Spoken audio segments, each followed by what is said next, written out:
नमस्कार मित्रांनो, human reproduction ह्या चॅप्टरमधल्या या दुसऱ्या व्हिडिओमध्ये आपलं सगळ्यांचं स्वागत. आजच्या व्हिडिओमध्ये आपण स्पर्मॅटोजेनेसिस आणि स्ट्रक्चर ऑफ स्पर्म ह्या दोन कन्सेप्ट समजून घेणार आहोत. स्पर्मॅटोजेनेसिस पहिल्यांदा आपण याचा मीनिंग बघूया. Formation of sperms or spermatozoa or male gametes from germinal epithelial cells is called spermatogenesis.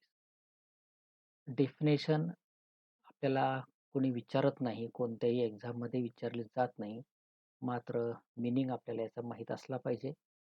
अगदी सिंपल मीनिंग आहे. Spermatogenesis. Genesis means formation. Sperm किंवा स्पर्मॅटिड्स तयार होणं, जनरेट होणं म्हणजे spermatogenesis. It takes place in testes.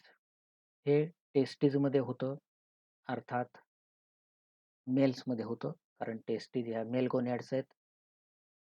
आणि आपण टेस्टीजच्या स्ट्रक्चरमध्ये मागच्या व्हिडिओमध्ये बघितलं आहे की टेस्टीजमध्ये जर्मिनल एपिथेलियल सेल्स आहेत. त्या जर्मिनल एपिथेलियल सेल्सचं मिओसिस या पद्धतीने सेल डिव्हिजन होतं आणि त्याच्यापासून स्पर्म्स किंवा मेल गॅमेट्स हे तयार होत असतात. आणि ही संपूर्ण प्रोसेस कंप्लीट होण्यासाठी साधारणतः 74 डेज इतकं ड्युरेशन लागत असतं. Hormonal control on spermatogenesis. Hypothalamus is the highest authority, controlling authority in our body. हे सगळ्यात वरच्या लेव्हलची कंट्रोलिंग ऑथॉरिटी असते आपल्या बॉडीमधली, hypothalamus. At the time of puberty, जेव्हा एखादी व्यक्ती प्युबर्टी वयामध्ये येत असेल तेव्हा त्याच्या हायपोथॅलॅमसपासून तयार केलं जातं GnRH, means gonadotropic releasing hormone. We have already discussed in it neural control and hormonal control. ह्या गोनॅडोट्रॉपिक रिलीजिंग हार्मोनचा इफेक्ट होतो पिच्युटरी ग्लँडवरती. पिच्युटरी ग्लँडमध्ये 2 लोब्स आहेत, अँटेरियर पिच्युटरी आणि पोस्टेरियर पिच्युटरी. त्याच्यापैकी ह्या GnRH चा इफेक्ट होतो अँटेरियर पिच्युटरीवरती. आणि मग अँटेरियर पिच्युटरी पुन्हा 2 हार्मोन्स तयार करते. त्याच्यातलं हे एक आहे FSH, फॉलिकल स्टिम्युलेटिंग हार्मोन, अर्थात आपल्याला याचे लॉंग फॉर्म माहीत आहेत. आणि हे दुसरं आहे LH, मीन्स ल्युटिनायझिंग हार्मोन. हे जे LH असतं याचा इफेक्ट होतो लेडिक सेलवरती. लेडिक सेल्स पुन्हा आपल्याला थोडंसं रिव्हाइज जर आपण मागच्या टॉपिकला केलं असेल तर आपल्या सेमिनिफेरस ट्युब्यूल ज्या आहेत टेस्टीजमधल्या, त्याच्यामध्ये जी इंटरस्टिशियल स्पेस आहे त्या ठिकाणी ह्या लेडिक सेल्स किंवा इंटरस्टिशियल सेल्स ह्या प्रेझेंट असतात.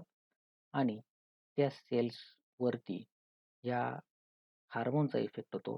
हा इफेक्ट काय होतो तर ह्या सेल्स स्टिम्युलेट होतात आणि त्या स्टिम्युलेट झाल्यानंतर त्या तयार करतात अजून एक नवीन हार्मोन जे आहे टेस्टोस्टेरॉन.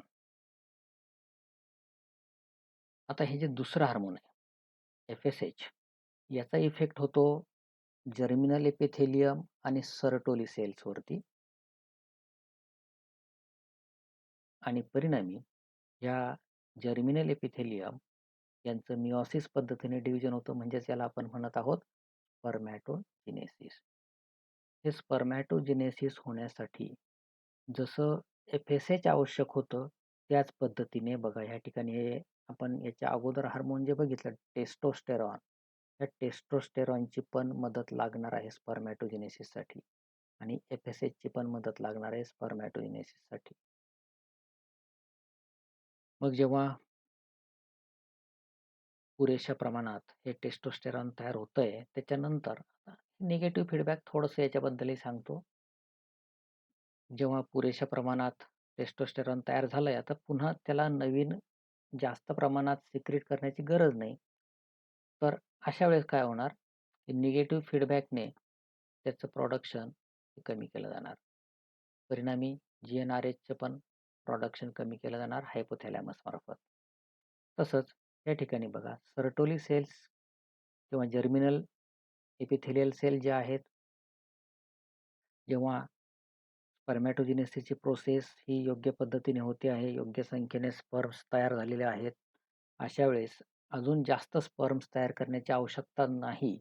अशा वेळेस हे सर्टोली सेल्स तयार करतात इनहिबिन.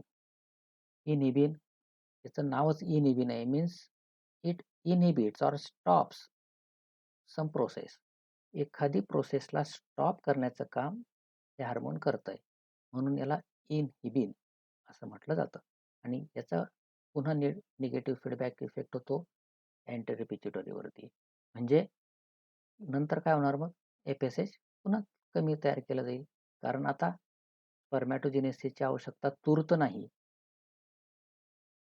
म्हणून अशा पद्धतीने हे निगेटिव्ह फीडबॅक हे केलं जात असतं. आता या ठिकाणी आपण एक महत्त्वाची गोष्ट लक्षात घ्यायची आहे, ती म्हणजे मेल्समध्ये हायपोथॅलॅमस जे गोनॅडोट्रोपिन रिलीजिंग हार्मोन तयार करणार आहे, हे तयार करणार आहे आफ्टर द प्युबर्टी. प्युबर्टीच्या आधी हे हार्मोन्स मेल्समध्ये तयार होत नाहीत. फिमेल्समध्ये मात्र ते प्युबर्टीच्या आधीच काय, अगदी ती फिमेल जेव्हा फिटल कंडिशनला आहे, गर्भावस्थेमध्ये आहे, तेव्हा सुद्धा तिच्या शरीरामध्ये हे हार्मोन्स तयार होत असतात. मात्र मेल्समध्ये हे प्युबर्टीच्या नंतर तयार होतात. Stages of spermatogenesis. Seminiferous tubule जे आहेत, त्या स्ट्रक्चरल आणि फंक्शनल युनिट्स म्हणतो आपण टेस्टिसचे, याच्या लायनिंगमध्ये असतात जर्मिनल एपिथेलियल सेल्स. अर्थात या सेल्स बघा, इथे आपण लिहिले 46, means these are diploid cells. ह्या सेलचं सुरुवातीला रिपीटेड मायटॉसिस या पद्धतीने सेल डिव्हिजन होतं. या सेलची संख्या वाढवली जाते. या ठिकाणी फक्त संख्या वाढवणे हा उद्देश आहे, आणि म्हणून या ठिकाणी कोणत्या प्रकारचं सेल डिव्हिजन होतं आहे, तर मायटॉसिस. ह्या पहिल्या स्टेजला म्हणतात multiplication, means the number of cells multiplied or increased, and now these cells are called spermatogonia. स्पर्मॅटोजेनेसिसमध्ये एकूण 3 फेज आहेत. पहिली फेज आपण बघितली मल्टिप्लिकेशन. या फेजमध्ये काय झालं, तर जर्मिनल एपिथेलियल सेल्स तर रिपीटेड मायटॉटिक डिव्हिजन झालं, आणि परिणामी ज्या सेल्स तयार झाल्यात यांना आपण म्हणतो आहोत स्पर्मॅटोगोनिया. अर्थात मायटॉसिस या पद्धतीने सेल डिव्हिजन होत आहे. And all of you know that mitosis is the equational division, means the number chromosome number in the parent cell and daughter cells are equal. आणि म्हणून ह्या ज्या डॉटर सेल तयार झाल्या spermatogonia, these are also diploid. They also contain 46 chromosomes. नंतर दुसरी phase आहे स्पर्मॅटोजेनेसिस मधली, ती आहे ग्रोथ फेज. या ग्रोथ फेजमध्ये काय होतं, तर ह्या ज्या स्पर्मॅटोगोनी असतात, दे ॲक्युम्युलेट द फूड. यांच्यामध्ये अधिक प्रमाणामध्ये फूड ॲक्युम्युलेट होतं, and due to this they enlarge in size. त्यांचा आकार वाढतो, म्हणून याला ग्रोथ फेज असं म्हटलं जात आहे. आणि मग अशा पद्धतीने जी मोठ्या आकाराची स्पर्मॅटोगोनियम तयार झाली असेल, त्याला आपण म्हणतो प्रायमरी स्पर्मॅटोसाइट. ग्रोथ फेजमध्ये आपल्याला काय मिळालं, प्रायमरी स्पर्मॅटोसाइट. मल्टिप्लिकेशनमध्ये काय मिळालं आपल्याला? स्पर्मॅटोगोनिया. आता आपण तिसऱ्या फेजकडे वळूया. तिसरी फेज आहे मॅच्युरेशन फेज. आणि ह्या मॅच्युरेशन फेजचं वैशिष्ट्य असं की ह्या ठिकाणी जे सेल डिव्हिजन होत आहे ते होत आहे मिओसिस या प्रकारचं. सुरुवातीला प्रायमरी स्पर्मॅटोसाइट्स ते undergo the meiosis 1 to form secondary spermatocytes. Primary spermatocyte पासून तयार होतात सेकंडरी स्पर्मॅटोसाइट. आणि या ठिकाणी आपण महत्त्वाचा मुद्दा लक्षात घ्यायचा आहे तो म्हणजे ह्या ठिकाणी क्रोमोझोम नंबर हा रेड्यूस झालेला आहे, अर्थात हाफ झालेला आहे.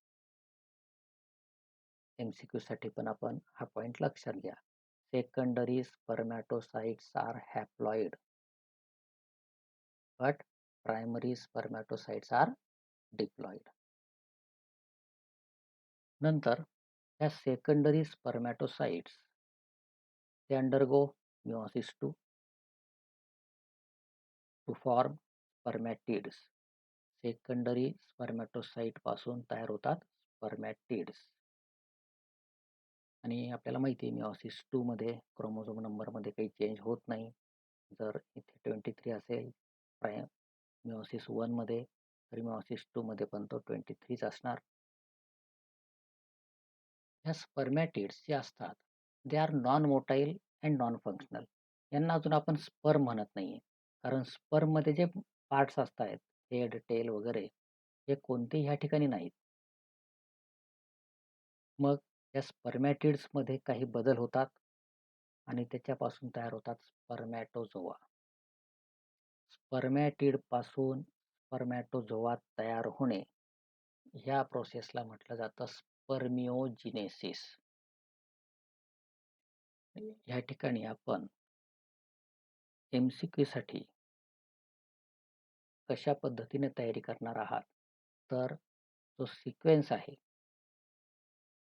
Germinal epithelial cells, then spermatogonia, then primary spermatocyte, secondary spermatocyte, then spermatids and then spermatozoa. हा सिक्वेन्स आपण नीट लक्षात ठेवायचा आहे. शिवाय हॅप्लॉइड कोणत्या सेल्स आहेत आणि डिप्लॉइड कोणत्या आहेत हे आपण नीट लक्षात घ्या. नंतर स्पर्मिओजिनेसिसचा मिनिंग स्पर्मॅटिड पासून स्पर्मॅटोझोआ तयार होणं याला म्हणतात स्पर्मिओजिनेसिस. शेवटी हे जे स्पर्मॅटोझोआ तयार झालेत they remain attached to the Sertoli cells, which are tall and elongated cells in the seminiferous tubules. From here they get nourishment. तर हे स्पर्मॅटोझोआ ह्या सर्टोली सेल्सला अटॅच राहतात आणि जेव्हा ते सर्टोली सेल्स पासून रिलीज होतात ह्या प्रोसेसला म्हटलं जातं स्पर्मिएशन. ही जी डायग्राम आपण एक्सप्लेन केली आणि स्पर्मॅटोजेनेसिस म्हणजे काय, स्पर्मिएशन म्हणजे काय, हे सगळं आपल्याला PDF मध्ये व्हिडिओच्या शेवटी तुम्हाला जी लिंक दिली जाईल त्या नोट्समध्ये आपल्याला हे सगळं मिळणार आहे. बघूया पुढचा point, structure of sperm. Human sperm is about 55 to 65 micrometers long, means it is microscopic, it is motile, means it can move from one place to another, and it has 4 parts: head, neck, middle piece and tail. First part is head. Head contain large haploid nucleus. Head मध्ये nucleus असतं, हे आकाराने large आहे आणि याचं वैशिष्ट्य आता sperm पूर्ण तयार झालेला आहे म्हणजे त्याच्यामधला क्रोमोझोम नंबर हा हॅप्लॉइड असेल. Above nucleus acrosome is present. न्यूक्लियसच्या वरती एक कॅप लाईक स्ट्रक्चर आहे, याला ॲक्रोसोम असं म्हटलं जातं. हा देखील एक अतिशय महत्त्वाचा भाग स्पर्ममधला असतो. ॲक्रोसोम जे आहे, इट कंटेन्स गॉल्जी बॉडी. त्याच्यामध्ये गॉल्जी बॉडी हे प्रॉमिनंट आकाराचं असतं, मोठ्या आकाराचं असतं. आणि आपण 11th मध्ये सेल ऑर्गॅनेल्स स्टडी केलेले आहेत. आपल्याला माहिती आहे गॉल्जी बॉडीचं काम नेहमी सिक्रिशन हे असतं. आणि अर्थात ॲक्रोसोममध्ये जर गॉल्जी बॉडी प्रॉमिनंट आहे, तर ॲक्रोसोम सुद्धा सिक्रिशनचं काम करत असला पाहिजे, एवढं आपल्याला समजू शकेल. It secrete lytic enzymes like hyaluronidase, protease and zonalysin. हे तिन्ही एन्झाईम्स अत्यंत महत्त्वाचं काम पुढे फर्टिलायझेशनच्या प्रोसेसमध्ये करणार आहेत. त्याच्यामुळे त्याचे फंक्शन्स मी ह्या व्हिडिओमध्ये आपल्याला एक्सप्लेन करत नाही. आपण फक्त हे नावं लक्षात घ्या की ॲक्रोसोम पासून कोणते एन्झाईम्स तयार होतात. हाय ॲल्युरोनिडेज, प्रोटीएज अँड झोनालायसिन. आणि त्याच्यासाठी ॲक्रोसोममध्ये कोणतं सेल ऑर्गॅनेल प्रेझेंट आहे, तर गॉल्जी बॉडी. ॲक्रोसोम हा कशामधला पार्ट आहे, तर हेड ऑफ स्पर्म. बघा, साधारणतः स्पर्म आपल्याला अशा आकाराचा दिसतो. हे हेड आहे. हा जिथे पॉइंटर माझा आहे, जिथे हेड संपतं त्या भागाला नेक म्हणतात. हे अतिशय शॉर्ट आहे, त्याच्यामुळे ह्या डायग्राममध्ये आपल्याला ते दाखवलेलं नाही. हा मिडल पीस आणि हा उरलेला सगळा भाग म्हणजे टेल. लॉंगेस्ट पार्ट स्पर्मचा टेल आहे. आता ही दुसरी डायग्राम बघा. हे न्यूक्लियस. हा इथपासून जो भाग आहे आपल्याला, हा आहे हेड. हे ब्ल्यू कलरचं पूर्ण हे आहे न्यूक्लियस, जे आकाराने अतिशय मोठं आहे. हेडमधला जास्तीत जास्त भाग हा न्यूक्लियसने व्यापलेला आहे. आणि ह्या न्यूक्लियसच्या वरती ही जी कॅप लाईक स्ट्रक्चर आपल्याला दिसते बघा, it is the acrosome. Second part is neck. Neck is very short and it contains two centrioles. Neck हा जो रिजन आहे स्पर्मचा, हा अतिशय शॉर्ट असतो, मात्र तरी देखील अतिशय महत्त्वाचा असा हा भाग आहे, कारण त्याच्यामध्ये सेंट्रिओल्स प्रेझेंट आहेत. सेंट्रिओल्स दोन असतात. एक वरच्या बाजूला आहे, हिला आपण प्रॉक्झिमल सेंट्रिओल असं म्हणूया, आणि जी खालच्या बाजूला आहे ती आहे डिस्टल सेंट्रिओल. या सेंट्रिओल्स कशा पद्धतीने काम करतात ते आपण थोडक्यात बघूया. बघा, परत या ठिकाणी आपण थोडंसं रिवाइज करत आहोत.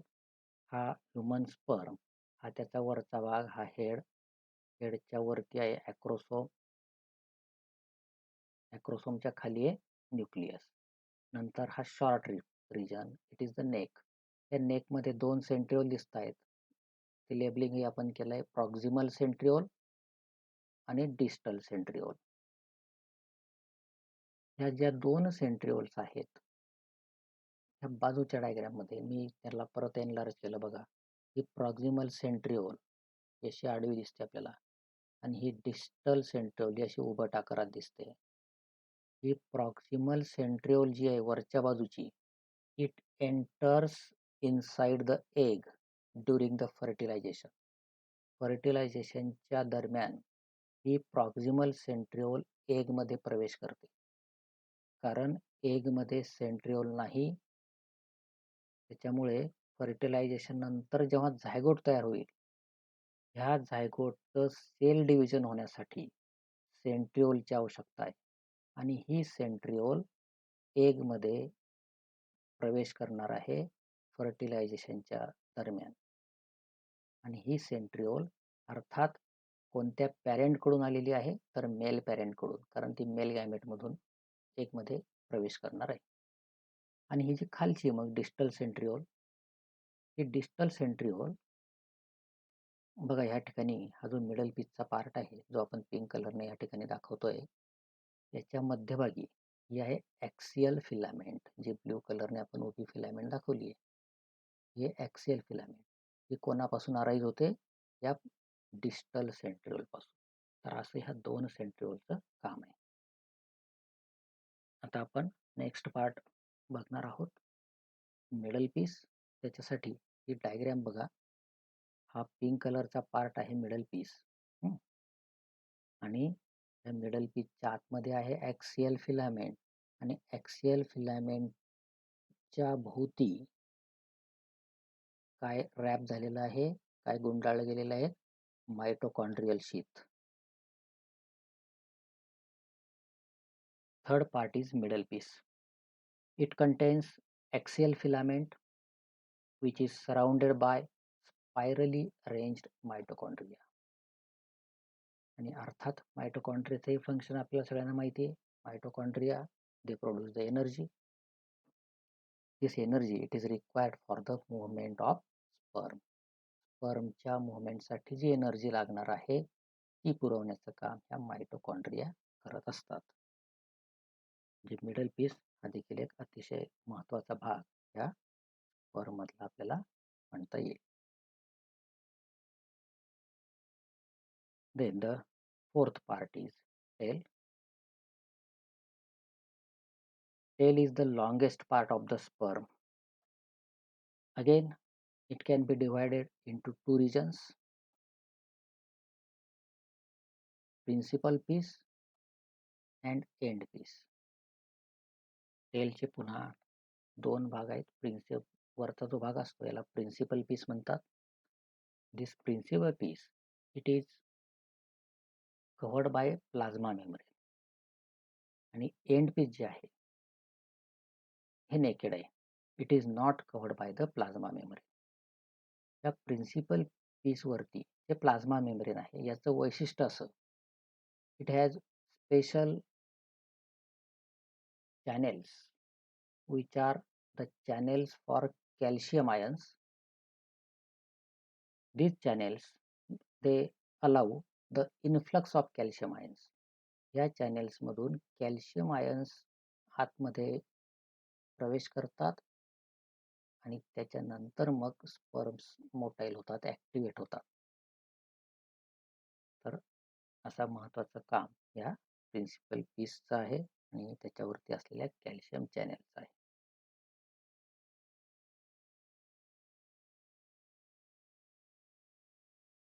या डायग्राम मध्ये आपण बघूया की स्पर्मचं मुवमेंट कशा पद्धतीने होत आहे. जी खालची डायग्राम आहे याच्यात आपण स्पर्म्स जेव्हा मायक्रोस्कोप खाली ऑब्झर्व करतो तेव्हा तो साधारणतः अशा पद्धतीने हालचाल करताना आपल्याला दिसतो.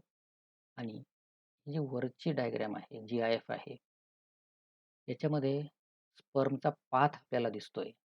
हे 3 डायमेन्शनल मुवमेंट आहे. म्हणजे त्याची जी टेल आहे त्या स्पर्मची ही कशा पद्धतीने स्पायरल पद्धतीने रोटेट होते आणि स्पर्म कशा पद्धतीने मग पुढे मूव्ह होतो ते ह्या वरच्या डायग्राम मधून आपल्या लक्षात येत आहे. हे आपल्या माहितीसाठी म्हणून आपण या GIF बघितल्यात. Not ask in NEET or state boards. तर आजच्या व्हिडिओमध्ये एवढंच. भेटूया पुढच्या व्हिडिओमध्ये, त्याच्यामध्ये आपण माहिती घेणार आहोत structure of ovary and oogenesis. तर मग भेटूया पुढच्या व्हिडिओमध्ये. तोपर्यंत नमस्कार. व्हिडिओला लाईक जरूर करताय.